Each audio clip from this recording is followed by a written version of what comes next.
अस्सलाम वालेकुम, मरहबा बिकुम मेरे चैनल लाइफ रिफ्लेक्शन डायरीज़ में। उम्मीद करती हूँ आप सब खैरियत से होंगे। मैं भी ठीक ठाक अल्हम्दुलिल्लाह। तो आज का जो व्लॉग है वो थोड़ा सा स्पेशल और बिज़ी है क्योंकि कल आ रहे हैं हमारे घर मेहमान। एज़ यू ऑल नो कि मैं जद्दा सऊदीया में रहती हूँ और यहाँ पे मेरा कोई भी सोशल सर्कल नहीं है।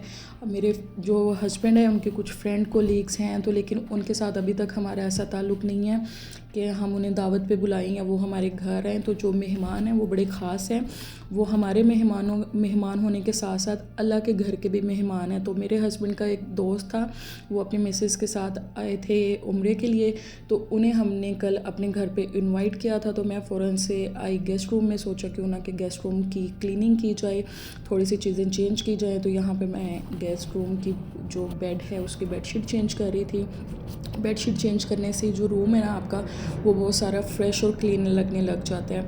तो मैंने कोशिश की कि मैं नीट क्लीन बेडशीट बिछाऊँ जिससे जो रूम का वो लुक है वो थोड़ा फ्रेश सा आए।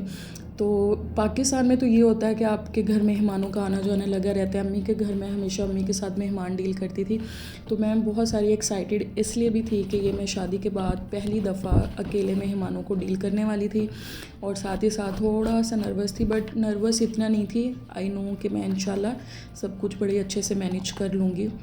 और साथ साथ मैं छोटी छोटी चीज़ों की डस्टिंग कर रही थी, तो मुझे ये था कि बिल्कुल भी डस्टिंग किसी भी चीज़ पे नज़र न आए। बेडशीट चेंज की, तकिए के कवर चेंज किए, कुशन्स बदले। अच्छा, यहाँ पे पड़ा हुआ था रेड कलर का ब्लैंकेट पहले, तो वो मुझे समझ नहीं आ रहा था उस बेडशीट के साथ ना, तो मैंने सोचा कि क्यों ना कि इसका जो ब्लैंकेट है वो ब्लू और ग्रे कुशन्स के साथ ग्रे कलर का रख दिया जाए। आप मुझे कमेंट करके बताना कि मैंने सही किया ना। तो ये देखें जी, बेडशीट और जो ग्रे ब्लैंकेट है उसके बाद ये लुक आ रहा था। उसके बाद मैं आ गई ड्रेसिंग टेबल पे। तो यहाँ पे जो चीज़ें पड़ी हुई हैं वो नॉर्मली इसी हिसाब से ही हमने रखी हुई हैं कि जो गेस्ट आएँ तो वो उनकी ज़रूरत की चीज़ हो। मतलब ये मेरा ड्रेसिंग नहीं है तो बहुत ज़्यादा इसलिए भरा हुआ भी नहीं है और मेकअप की चीज़ें भी नहीं है, तो बस नेसेसरी सी आइटम्स हैं जो नॉर्मली मतलब कोई आए तो उसको वो किसी भी चीज़ की ज़रूरत हो तो वो पड़ी हों टेबल पे। तो उनको भी मैंने क्लीन किया, थोड़ा सा सेट करके रखा। और अब करेंगे इस पोर्शन की सफाई।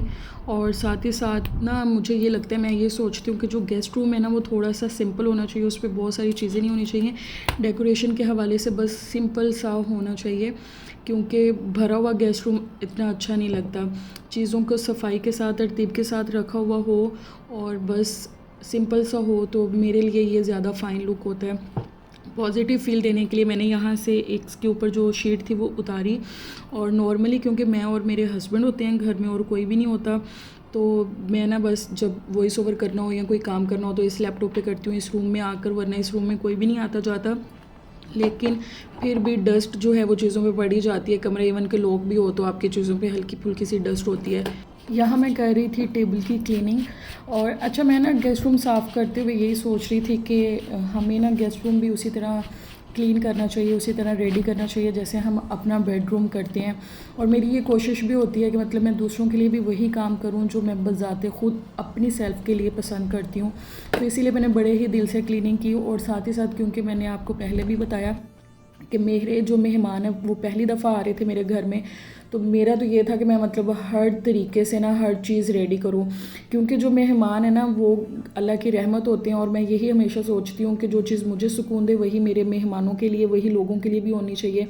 ज़्यादा दिखावा नहीं, साफ़ सफाई, सादगी और मोहब्बत और आपका खलूस।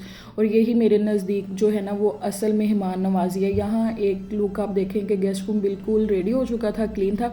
तो अब चलते हैं किचन में और लंच की तैयारी करते हैं। यहाँ मैं अपने और हस्बैंड के लिए काम काज करके थक चुकी थी, तो समझ नहीं आ रही थी कि क्या बनाए। तो हस्बैंड बल्कि कह रहे थे कि मैं बाहर से कुछ ले आता हूँ, तो मैंने कहा नहीं, मैं ना जल्दी से लोडेड फ्राइज़ बना लूँगी।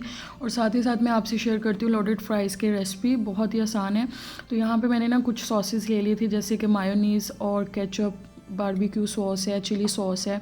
तो इन सारी सॉसेस को आपके घर में जो भी है या जो आप मोस्टली पसंद करते हैं खाने में ऐसी चीज़ों में, तो आपने वो सारी सॉसेस थोड़ी थोड़ी लेनी है, 1 टेबल स्पून या हाफ़ टेबल स्पून के हिसाब से। तो सारी सॉसेस को आपने लेना है और अच्छे से इनको मिक्स कर देना है। तो ये एक बहुत ही मज़ेदार सी सॉस रेडी हो जाती है। नॉर्मली मैं ऐसी ही सॉस बना के बर्गर्स पे भी यूज़ करती हूँ, या अगर रैप बनाना हो तो उस पर भी मैं ऐसी ही सॉस बनाती हूँ। यहाँ पे फ्राइज़ और नगेट्स मैं फ्राई कर रही थी। यहाँ पे आप नॉर्मल चिकन भी बना सकते हो। तो मैंने ना बस झटपट वाला काम किया, तो नगेट्स पड़े हुए थे, मैंने फ़्राइज़ के साथ ही नगेट्स लिए। यहाँ मैंने एक डिश आउट करने के लिए ट्रे ली है, नीचे इसके सॉस की लेयर लगाएंगे हम, जो सॉस हमने रेडी की थी, और ऊपर हम फ्राइज़ की लेयर लगा देंगे। तो फ्राइज़ आप फ्रेश कटिंग वाली फ़्राइज़ भी ले सकते हैं, आलू की कटिंग की। तो यहाँ पे जो है कि हम यहाँ पे ना नॉर्मली वो पैकेट ले आते हैं, तो वो पैकेट वाली ही फ़्राइज़ मैंने यहाँ पे यूज़ किए हैं। और साथ ही साथ मैं मोज़रेला चीज़ की एक लेयर लगाऊंगी। चीज़ आप कोई सी भी यूज़ कर सकते हैं, आपके पास चेडर चीज़ है या स्लाइस चीज़ है, कोई भी चीज़ आप यूज़ कर सकते हैं, ये ऑप्शनल है। मेरे पास चेडर चीज़ पड़ी थी तो मैंने वही यूज़ की। और साथ जो है हस्बैंड ने मुझे नगेट्स की कटिंग कर दी थी छोटी छोटी, तो मैंने नगेट्स रखे हैं ऊपर, और अगेन इसके ऊपर फ्राइज़ रखेंगे। और जो फिर है हमारी सॉस, तो उसके ऊपर हम अगेन जितनी भी सॉस है वो सारी सेपरेट कर देंगे। मुझे लग रहा था कि सॉस थोड़ी सी ना कम बन गई है, थोड़ी ज़्यादा होनी चाहिए थी, बट कोई नहीं, अभी ये ऐसे ही हम काम चलाएंगे। तो यहाँ पे मैंने अगेन इसके ऊपर जितनी भी सारी सॉस थी वो लगा के सेपरेट कर दी। और अगेन इस पर हम थोड़ी सी, अगर आप देखें तो केचप की लेयर लगा सकते हैं। मैंने पहले सोचा, फिर मैंने स्किप कर दिया। तो एक और दफ़ा चीज़ जाएगी, क्योंकि मुझे और मेरे हस्बैंड को बहुत सारी चीज़ ही पसंद है, मतलब चीज़ ज़्यादा हो किसी भी चीज़ में, चाहे वो रैप है या इस तरह फ्राइज़ बना रहे हैं कुछ भी, तो वो यार चीज़ लवर। सो अगेन इसके ऊपर मैंने चीज़ की लेयर लगाई। और यहाँ पे मैं कुछ ऐड करूँगी ऑलिव्स। अच्छा, ऑलिव्स लाजमी खाया करें, मैं पाकिस्तान में थी मैं बिल्कुल भी नहीं खाती थी।